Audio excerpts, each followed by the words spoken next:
Hi and welcome back to my YouTube channel Truly Twisted. So कैसे हैं आप सब? आई होप आप सब अच्छे होंगे। मैं एकदम मस्त हूँ। मैं श्रुति आप सबके साथ आ गई हूँ एक और वीडियो लेकर। लेकिन वीडियो की ओर जाने से पहले अगर आप सब मेरे चैनल पे नए हैं तो जरूर से मेरे चैनल को सब्सक्राइब कर ले। वीडियो अगर पसंद आता है तो जरूर से एक लाइक दे दे। वैसे ये वीडियो वर्ल्ड अफेयर्स का है एंड ये वीडियो देखकर मतलब मुझे टाइटल देखकर वीडियो मैं नहीं देखी हूँ, टाइटल देखकर बहुत ही अच्छा सा लगा। ये वीडियो का टाइटल है US declares India the leader of south Asia in Indo Pacific strategy. तो चलिए फटाफट इस वीडियो को देखते हैं एंड एंजॉय करते हैं। So guys let's begin the video. तो फाइनली बहुत ही लंबे समय के बाद यूएसए ने एक प्रॉपर पॉलिसी डॉक्यूमेंट दुनिया के सामने रखा है इंडो पैसिफिक स्ट्रैटेजी को लेकर। और इस डॉक्यूमेंट में इन्होंने स्पेशली ये बात ऐड करी है कि हम लोग मानते हैं कि साउथ एशिया रीजन में इंडिया लीडर है, इंडिया को ही फॉलो करना चाहिए बाकी सब देशों को। नाउ यहाँ पर आप देख पाएंगे, इस पे आर्टिकल आपको मिलेगा, Biden team unveils Indo Pacific plan to counter China's cloud. Indo Pacific चाहे ऑफिशियली ये ना कहे कि चाइना को काउंटर करने के लिए है, इंडो पैसिफिक का जो रीजन ये बताते हैं बहुत कुछ है कि हम चाहते हैं कि इंडो पैसिफिक सेफ रहे, सिक्योर रहे, मगर इनफॉर्मली आप कह लीजिए इंडो पैसिफिक चाइना को काउंटर करने के लिए ही बना है। अब रिसेंटली जो डॉक्यूमेंट इस पर रिलीज हुआ है, जो बाय द वे आप सर्च कर सकते हैं, आपको बहुत ही आसानी से मिल जाएगा। सिंपली आपको टाइप करना है Indo Pacific strategy of the United States. फरवरी 2022 में ये डॉक्यूमेंट रिलीज हुआ और यहाँ पर ओपनली आप देखोगे यूएस कहता है कि हम लोग रिकॉग्नाइज करते हैं कि इंडिया एक लाइक माइंडेड पार्टनर है, मतलब कि डेमोक्रेसी लिबर्टी को पसंद करने वाला कंट्री है और लीडर है साउथ एशिया का और इंडियन ओशन का। ये बहुत ही इंपॉर्टेंट है। यूएस क्लियरली ये कह रहा है कि इंडियन ओशन में जो डोमिनेंट फोर्स होगी वो इंडिया ही रहने वाली है और इंडिया का जो राइज है इन द फ्यूचर उसको यूएस सपोर्ट करने वाला है, इकोनॉमिक राइज, मिलिट्री राइज। क्योंकि देखिए जो ये इंडो पैसिफिक स्ट्रैटेजी है, इसमें जो स्कीम्स यूएस लॉन्च करेगा या फिर यूएस के कई जो छोटे स्टेप्स होंगे वो नहीं लिखे। ये यूएस का ग्रैंड प्लान है, इनकी ग्रैंड विजन है। उसमें ये लोग ओपनली कह रहे हैं कि भारत का राइज हमारे नेशनल इंटरेस्ट में है, इंडिया स्ट्रांग रहेगा तो इंडो पैसिफिक अपने आप बैलेंस्ड रहने वाला है। नाउ ये स्टेटमेंट ऑब्वियसली पाकिस्तान में कई लोगों को पसंद आई नहीं है। पाकिस्तान का आप देख लीजिए एग्जिस्टेंस ही इस बात को लेकर है कि कैसे भी करके इंडिया की डोमिनेंस साउथ एशिया में रोक कर रखे, चाहे वो कश्मीर का जरिया हो, टेररिज्म हो, न्यूक्लियर थ्रेट्स हो। मगर यूएस की इस स्टेटमेंट से ये बात क्लियर हो जाती है कि पाकिस्तान चाहे अपनी तरफ से जो भी कर ले, चाइना जितना भी इनको सपोर्ट कर ले, इंडिया को ओवरऑल कंप्लीट सपोर्ट है यूएस समेत बाकी क्वाड कंट्रीज की भी in becoming the leader of south Asia. अब यहाँ पर आप एक क्वेश्चन पूछेंगे, मगर सर कुछ ही घंटों पहले आपने वीडियो डाली थी एक कि यूएसए ने प्रेशर डाला इंडिया पर हिजाब के इशू को लेकर। एक तरफ यूएस कहता है कि हम लीडर हैं यहाँ पर साउथ एशिया में, दूसरी तरफ ये लोग प्रेशर डालते हैं हम पर। देखिए यूएस की तरफ से ऐसी बातें आएंगी, डेमोक्रेसी को लेकर इंडिया में कुछ प्रोटेस्ट हो गया, उसको लेकर इनके सर्टन सेक्शन इनकी गवर्नमेंट में, वहां से ऐसी बातें आएंगी और इंडिया का जवाब भी इसको लेकर आएगा। फॉर एग्जाम्पल जब यूएस ने स्टेटमेंट दी इंडिया के हिजाब कंट्रोवर्सी को लेकर, इंडिया ने सिरा सिरा एक बात बोली कि जो मोटिवेटेड कमेंट्स हैं हमारे इंटरनल इश्यूज पर हम ये वेलकम नहीं करते। मतलब के अर्थात अपना ओपिनियन अपने पास रखिए, हमने आपसे नहीं पूछा कि आप क्या सोचते हैं इस इशू के बारे में। तो यहाँ पर देखिए इंडिया और यूएस एक दूसरे को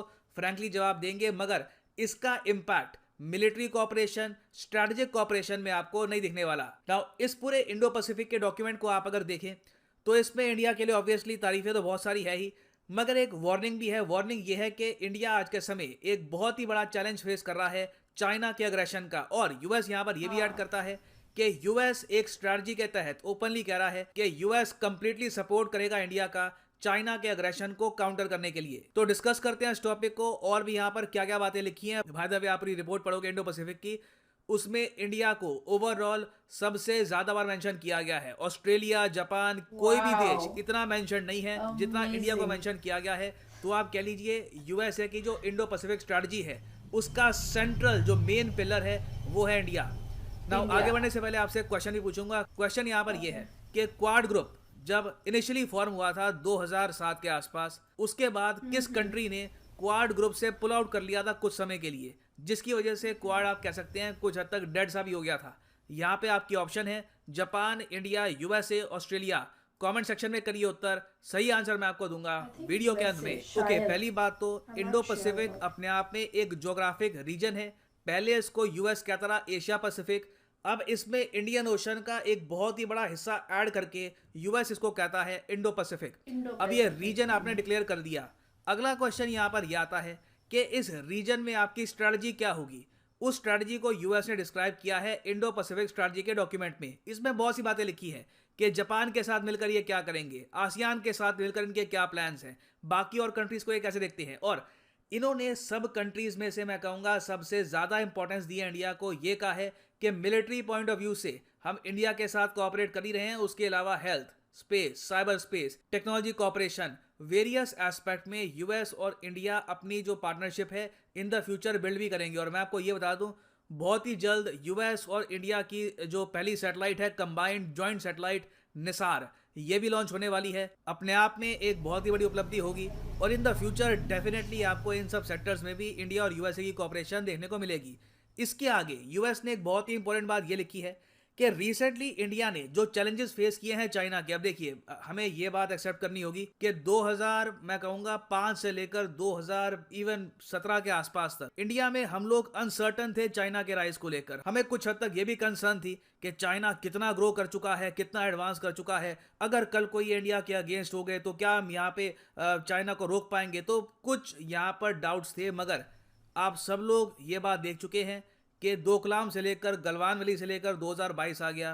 चाइना को झेलने के लिए India is more than capable, और उल्टा चाइना को हम ठीक ठाक जवाब भी दे सकते हैं जब टाइम आएगा।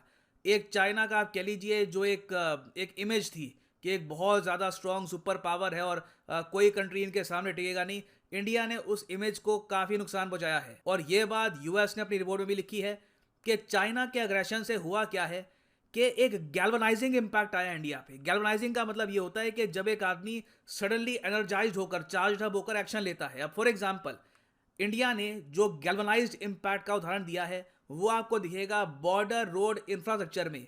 इंडिया ने जिस टाइप का इंफ्रास्ट्रक्चर चाइना के आसपास बना दिया, सड़कें बना दी हैं, चाइना को प्रॉपरली पता है कि इंडिया से वॉर कभी भी आसान नहीं होने वाली। उल्टा अगर इनको दोनों साइड से प्रेशर आता है, ईस्ट और वेस्ट दोनों साइड से, तो एक बार हो सकता है कि इंडिया का जो यहाँ पर सेक्टर है ये इनका कोलैप्स ही कर जाए। और रिसेंटली हमारे पीएम ने ये बात पार्लियामेंट में कही भी है कि बॉर्डर पे सड़कें जो हमने बनाई हैं, it has been a game changing move for India. UPA के समय बॉर्डर इंफ्रास्ट्रक्चर, किसी भी देश की रक्षा के लिए बॉर्डर इंफ्रास्ट्रक्चर बहुत महत्व रखता है, लेकिन उसके प्रति इतनी उदासीनता की गई, इतनी लापरवाहियां की गई है। देश के अंदर उन विषयों की हम पब्लिकली चर्चा कर नहीं सकते क्योंकि देश के सिक्योरिटी की दृष्टि से अच्छा नहीं है, लेकिन ये चिंता का विषय है कि हमने, क्योंकि वहां लोग नहीं है, वोट नहीं है, जरूरत नहीं लगी, फौजी आदमी जब जाएगा जाएगा, देखा जाएगा क्या होने वाला है, इसी सोच का परिणाम था। और इतना ही नहीं, एक बार तो एक रक्षा मंत्री ने पार्लियामेंट में कह दिया था कि हम इसलिए इंफ्रास्ट्रक्चर नहीं करते हैं बॉर्डर पे ताकि कहीं दुश्मन देश उस इंफ्रास्ट्रक्चर का उपयोग न कर ले। अरे कमाल के हो गए। इस सोचे इसको बदल करके हमने आज करीब करीब जो अपेक्षाएं और आयोजन था उसका एक बहुत एक हिस्सा बॉर्डर के ऊपर इंफ्रास्ट्रक्चर की दिशा में हमने पूर्ण किया है। तो ये बात देखिए, एक डॉक्यूमेंटेड फैक्ट है कि इंडिया ने पिछले कुछ ही सालों में रैपिड प्रोग्रेस करी है बॉर्डर इंफ्रास्ट्रक्चर को लेकर। नहीं तो इससे पहले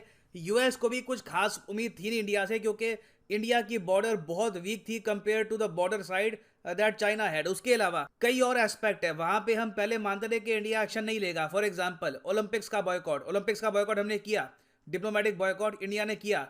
उल्टा जो उनकी ओपनिंग और क्लोजिंग सेरेमनी है वो भी दूरदर्शन पर टेलीकास्ट नहीं होगी। फिर क्वाड के साथ एंगेजमेंट करना, वहां पर भी एक बार को इंडिया में कुछ झिझक थी।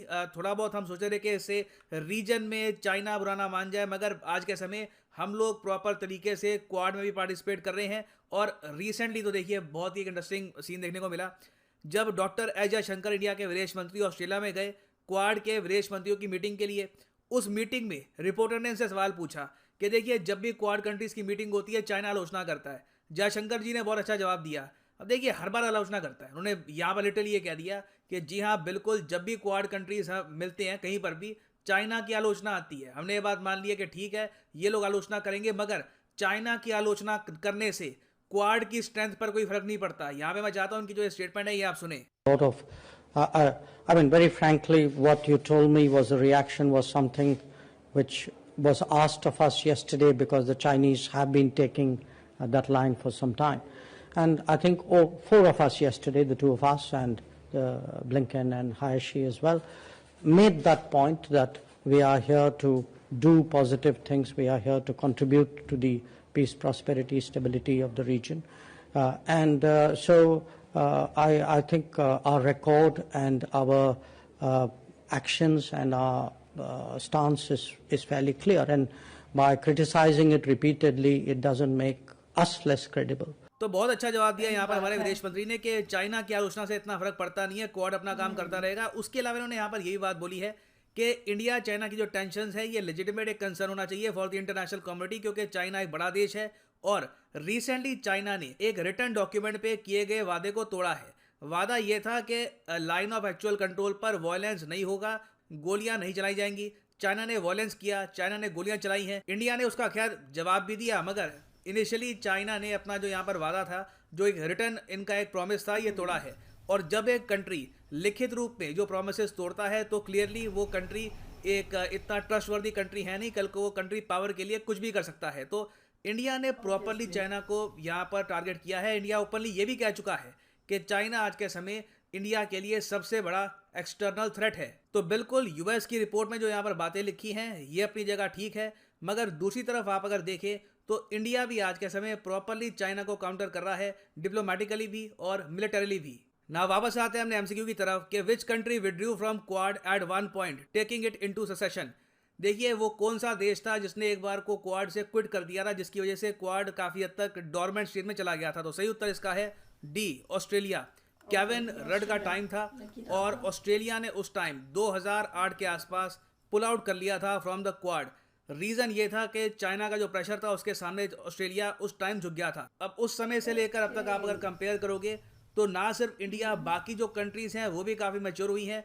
उनको भी ये बात समझ आ चुकी है कि चाइना के सामने झुकना एक ऑप्शन है नहीं, चाइना को प्रॉपर रेजिस्टेंस ही देनी होगी अगर इंडो पैसिफिक में एक प्रॉपर इक्विलिब्रियम मेंटेन करके रखना है। हाँ, फाइनली यहाँ पर मैं ये भी ऐड कर दूं कि अनअकैडमी का एक बहुत ही स्पेशल ऑफर रिसेंटली स्टार्ट हुआ है, जिसके अंडर आपको सीधा फ्लैट 4500 रुपीज़ का डिस्काउंट मिलता है ऑन यूपीएससी कॉम्बो सब्सक्रिप्शन। उसके ऊपर एडिशनल 10% डिस्काउंट आपको और मिलेगा, और जो हमारी टेस्ट सीरीज है अनअकैडमी की ये भी आपको फ्री मिलेगी अगर आप 1 साल या 1 साल से ऊपर का कोर्स परचेज करते हैं। तो सिंपली यहाँ पे कमेंट सेक्शन में जाओ, यहाँ पे आपको मिलेगा लिंक यूपीएससी सीएससी प्लस, इस लिंक पे क्लिक करो और यहाँ पे ये जो कॉम्बो कोर्स है ये आप कर पाएंगे परचेज, जिसके अंदर आप यूपीएससी प्रीलिम्स, मेंस, ऑप्शनल तीनों की तैयारी कर सकते हैं। अगर मान लीजिए अभी आपके पास टाइम है 2-3 साल का, आराम से आप प्रिपेयर करना चाहते हैं, तो जो 24 मंथ का कोर्स है ये भी आप कर सकते हैं परचेज। मगर जो यहाँ पर प्राइसेस लिखे हैं पे करने की आवश्यकता नहीं है, सिंपली यहाँ पर कोड यूज करो PD10 and the prices will start following.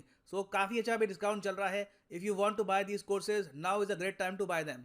सो इसी नोट के साथ ये है वीडियो का अंत। Thank you for listening and as always God bless you all.